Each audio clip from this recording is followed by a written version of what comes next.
श्री स्वामी समर्थ. नमस्कार मैत्रिणींनो, मी हर्षा चौधरी खानदेश तडका या यूट्यूब चॅनल तुमचे पुन्हा एकदा स्वागत करते. आज आपण रुखवतातील शेव करणार आहोत. रुखवत म्हटलं म्हणजे लगनसर्या सुरू झालेली आहे आणि लग्नामध्ये शेव आणि लाडूला हे जास्त मागणी असते किंवा मान असतो असं म्हणायला हरकत नाही, कारण शेव आणि लाडू हे आपल्याला करावेच लागत असतात. तोच व्हिडिओ मी आज तुमच्यासोबत शेअर करणार आहे. रुखवतामध्ये आज आपण किती आणि कशा प्रकारे शेव करणार आहोत आणि त्याचे प्रमाण हा योग्य पद्धतीने आज तुमच्यासोबत मी शेअर करणार आहे.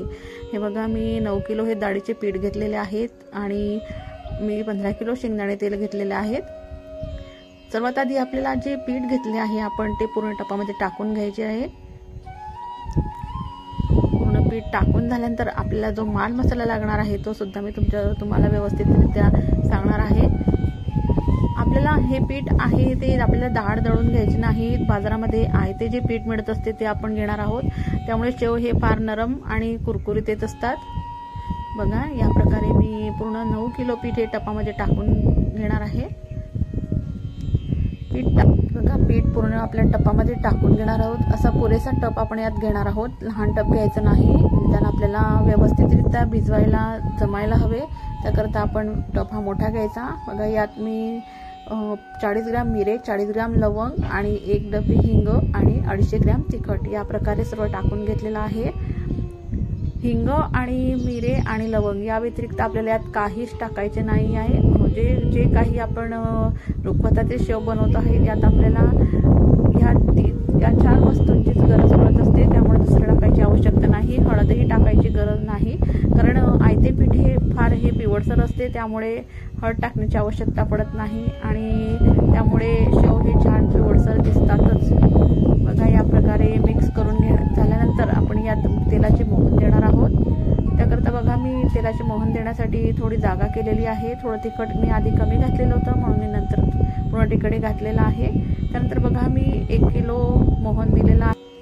आपण भिजवू तोपर्यंत कढईमध्ये तेल तापवायला ठेवूया. बघा, आणि भिजवण्यासाठी बघा मी 2 लिटर पाणी आणि त्यात 1 किलो मीठ हे मिक्स करून घेतलेलं आहे आणि तेवढ्या पाण्यामध्ये हे पीठ भिजवून घेतलेले आहे. जास्त लागल्यास आपण अजून वरतून पाणी टाकू शकतो. बघा, या प्रकारे गोळा तयार करून मी तो सांगडवरती ठेवलेला आहे आणि छान असा बघा या प्रकारे लग्नाचे शेव, रुखवताचे शेव आपल्याला ह्या सांगडचेच बनवायचे असतात आणि एवढ्या प्रमाणात बनवायचे शेव हे सांगडनेच करत असतात. बघा, या प्रकारे मस्त असे कुरकुरीत आणि छान असा पिवळसर रंग आलेले शेव आपले तयार झालेले आहे. रुखवतातील शेव फार रुचकर आणि अप्रतिम झालेले होते. बघा, कढई ही थोडी मोठी असल्यामुळे छान असे त्यात शेव हे छान तळले जात आहेत. बघा, या प्रकारे मस्त असे 9 किलोचे शेव पूर्ण 1 टप भरून तयार झालेले होते. बघा, या प्रकारे माझ्या एवढ्या शेवांमध्ये साधारणतः माझ्या 400 पुड्या तयार झालेल्या होत्या. बघा, या प्रकारे मस्त असे रुखवतातील शेव आपले तयार झालेले आहेत. लग्नामध्ये सर्वांनाच खूप आवडलेही होते, चवीलाही फार अप्रतिम झालेले होते. मस्त कुरकुरीत आणि चटपटीत म्हणायला हरकत नाही. बघा,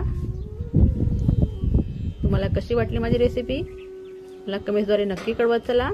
बघा, या प्रकारे पॅकिंग सुद्धा करून घेतलेली होती मी. साधारणतः मी 50 ग्रॅमच्या हिशोबाने 40 किंवा 50 ग्रॅमच्या हिशोबाने आपण एका पोळीमध्ये शेव भरणार आहोत. यामुळे फारही कमी दिसत नाही आणि जास्तही दिसत नाही. शेव हे फार व्यवस्थित दिसत असतात.